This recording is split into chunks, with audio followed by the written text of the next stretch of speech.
سب نے لکھا، یزید نے بیعت مانگی، حسین نے انکار کیا، یہ لکھا۔ مجھے آج رات تاریخ کے کلیجے میں ہاتھ ڈال کے تمہیں حقیقت سنانی، میری آنکھیں ہیں مورخ کی آنکھوں پہ، مورخ نے تاریخ کو گونگا کیا ہوا ہے، اس نے تاریخ کی زبان بند کی ہوئی ہے، آؤ میں اس کی زبان کھولوں۔ تاریخ نے ہمیں بتایا کہ حسین نے انکار کیا، میں بیعت نہیں کروں گا، 72 ساتھیوں نے حسین کا ساتھ دیا، یہاں تک تاریخ آ گئی، آگے چپ ہو گئی۔ آگے چپ کیوں ہوئی؟ جگہ تیری مرضی کی، وقت تیری مرضی کا۔ میرا سنی بھائی آج مسجد میں آیا ہے، میں حسین کا ذاکر ہو کے کہتا ہوں، کل تو پھر مجھے مسجد میں بلا لے، 4 دن کے بعد اپنے ڈیرے پہ بلا لے، جگہ تیری مرضی کی ہوگی، میں وہاں آنے کے لیے تیار ہوں، کتابیں بھی تیرے مذہب کے لے کے آؤں گا۔ جن 72 نے انکار کیا تھا میں نام بتاؤں گا، ولدیت بتاؤں گا، قبیلہ بتاؤں گا، عمر بتاؤں گا، شجرے بتاؤں گا، میں 72 بتاؤں گا۔ تو صرف اتنا بتا، جن لاکھوں نے بیعت کی وہ کون تھے؟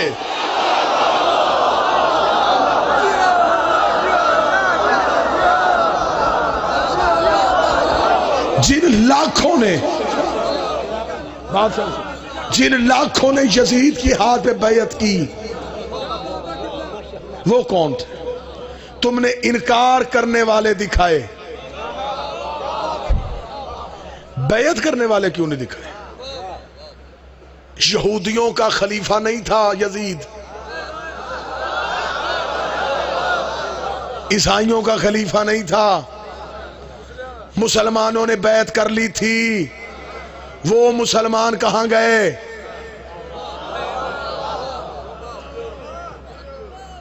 یہ تو نہیں ہوا کہ 26 رجب کو امام حسین نے انکار کیا اور 28 رجب کو حسین کی شہادت ہو گئی ہو، نہیں، 6 ماہ حسین نے انتظار کیا،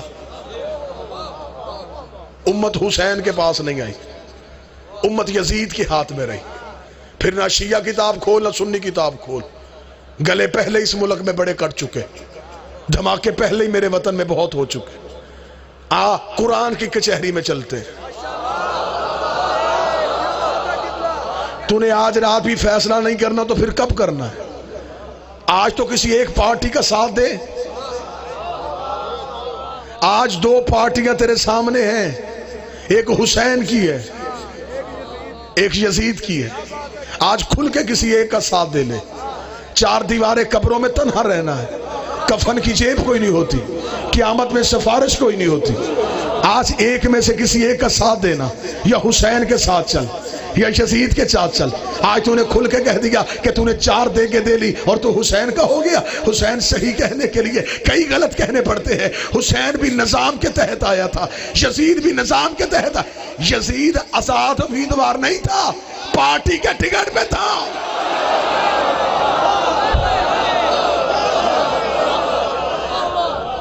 ان لاکھوں مسلمانوں نے جنہوں نے یزید کے ہاتھ پہ بیعت کی وہ کون تھے؟ وہ کون تھے؟ قرآن کی کچہری میں جا کے قرآن سے پوچھ، اس دور کے مسلمانوں نے یزید کے ہاتھ پہ بیعت کی تھی، بتا گنہگار ہوئے؟ قرآن کہتا نہیں، سورہ مومنون سے آواز آئی، اگر مسلمان فاسق کے ہاتھ پہ بیعت کرے وہ کافر ہو جاتا ہے۔ تم مطمئن ہو کے بیٹھے اور میں نے طریق کا کلیجہ چیر دیا ہے۔ جنہوں نے مسلمان ہو کے فاسق کے ہاتھ پہ بیعت کی وہ ہو گئے قرآن کے اعتبار سے کافر۔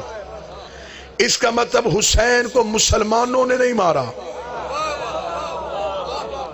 میں نے یہ باتیں کرنی نہیں تھی، ہم ماتم میں مگن تھے، ہم زنجیر زنی کر رہے تھے، ہم حسین کے عشق میں ماتم کر رہے تھے۔ سوال ادھر سے آ گیا ہے، بات ادھر سے آ گئی ہے کہ حسین کو قتل شیعوں نے کیا ہے، تو پھر کسی ملک میں ایک جگہ منتخب کر یہ حسین کا ماتمی آ جاتا ہے۔ ہاں دیکھ لیتے ہیں، کتابیں نکال لیتے ہیں، حسین کے قاتلوں کے شجرے کھولتے ہیں، حسین کے قاتلوں کی ولدیتیں کھولتے ہیں۔ اگر میرے گھر سے نکلا میں لعنت کروں گا، تیرے گھر سے نکلا تو لعنت کرے۔ آؤ پھر شجرے کھولے، آؤ پھر انصاف کریں۔ کسی عام شخصیت کا قتل نہیں، کسی عام فرد کا قتل نہیں. اور میرے سنی بھائیوں، تمہارے نبی کے بیٹے کا قتل، جس کا کلمہ پڑھتے ہو اس کا بیٹے کا قتل، ساتھ دو دونوں میں سے کسی ایک. قرآن کہتا ہے کہ جن مسلمانوں نے فاسق کے ہاتھ میں بیعت کی وہ کافر ہو گئے. میرے اللہ اگر اب یہ دوبارہ مسلمان ہونا چاہے تو کیا حل ہے؟ خدا نے کہا ایک ہی حل ہے، یہ دوبارہ حجت کے پاس جائیں، اس کے ہاتھ میں دوبارہ بیعت کریں، جسے کہتے ہیں تجدید بیعت، ٹوٹی ہوئی بیعت کا دوبارہ ہونا. انہیں آنا تھا حسین کے پاس، حسین کربلا میں جا کے سو گیا. انہیں جانا تھا سجاد کے پاس، سجاد شام کے زندان میں چلا گیا. اب مولوی کے سر پہ قرآن رکھ کے پوچھ، 2 سال امت کافر رہی ہے کہ مسلمان رہی ہے؟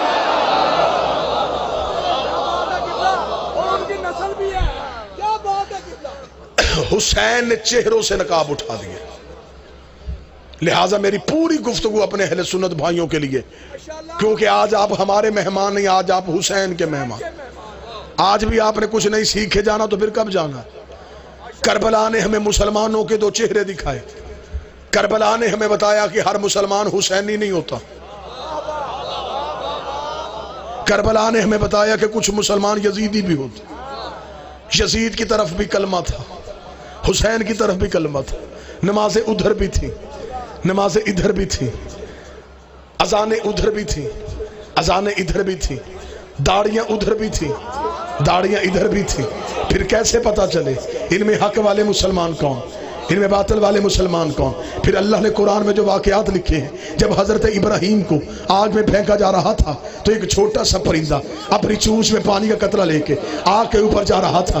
پرندوں نے لوگ کے پوچھا تھا کہاں جا رہا ہے؟ اس نے کہا آگ بجھانے جا رہا ہوں. انہوں نے کہا یہ تو بہت لمبی چوڑی آگ ہے، تیرے قطرے سے نہیں بجھے گی. اس کا پتہ مجھے بھی ہے نہیں بجھے گی، لیکن کم از کم قطرے کو آگ میں پھینک کے اللہ کو گواہ بناؤں گا کہ میرا تعلق ابراہیم سے ہے، نمرودیوں سے نہیں ہے. اور آج مجلس میں بیٹھ کے اللہ کو گواہ بنا، تیرا تعلق حسین سے ہے، یزیدیوں سے نہیں.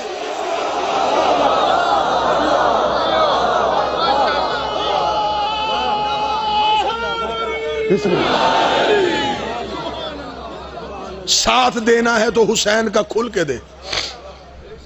میری قوم کے نوجوانوں سے اب میں اپیل کرنے لگا ہوں، کل کسی بےہودہ میسج پہ توجہ نہ دینا، کسی جھوٹی بات پہ توجہ نہ دینا، صرف حسین کے عشق میں ماتم کرنا.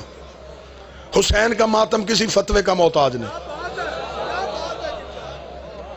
تمہیں اپنوں کی طرف سے کان میں آواز پڑے گی، خون سڑکوں میں بہانے کی بجائے مریض کو دے دو. اس ان پڑھ جاہل سے جا کے پوچھنا، بلڈ بینک ہر مریض کا خون نہیں لیتا.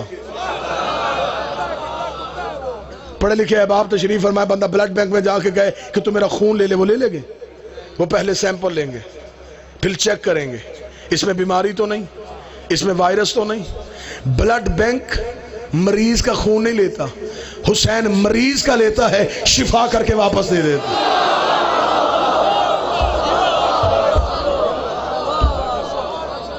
کل کھل کے لہو کا پرسا کرنا، کھل کے ماتم کرنا. ماتم اس انداز سے کرنا، زمانہ تیری تعداد سے نہیں ڈرتا، تیری ماتم کی جھنکار سے ڈرتا. یہ تیرا ہاتھ سینے پہ بعد میں لگتا ہے، یزید کے چہرے پہ تماچا پہلے لگ جاتا. جلوسوں میں رونق رکھنا، عزاداری کے دبدبے کو برقرار رکھنا، وقار اور اطمینان کے ساتھ حسین کے جلوسوں میں نکلنا. یہ جلوس اس بات کی علامت ہے کہ جلوس ہمیشہ جیتنے والے کا ہوتا ہے، ہارنے والے کا نہیں ہوتا. غدیر جیت گیا، سقیفہ ہار گیا، امامت جیت گئی، حکومت ہار گئی. ملوکیت کو حسین نے زخمی کر دیا، دین کو اتنا زندہ کر دیا، اتنا خون دے دیا حسین نے دین کو کہ دین نے اپنا نام بدل کے حسین رکھ لیا.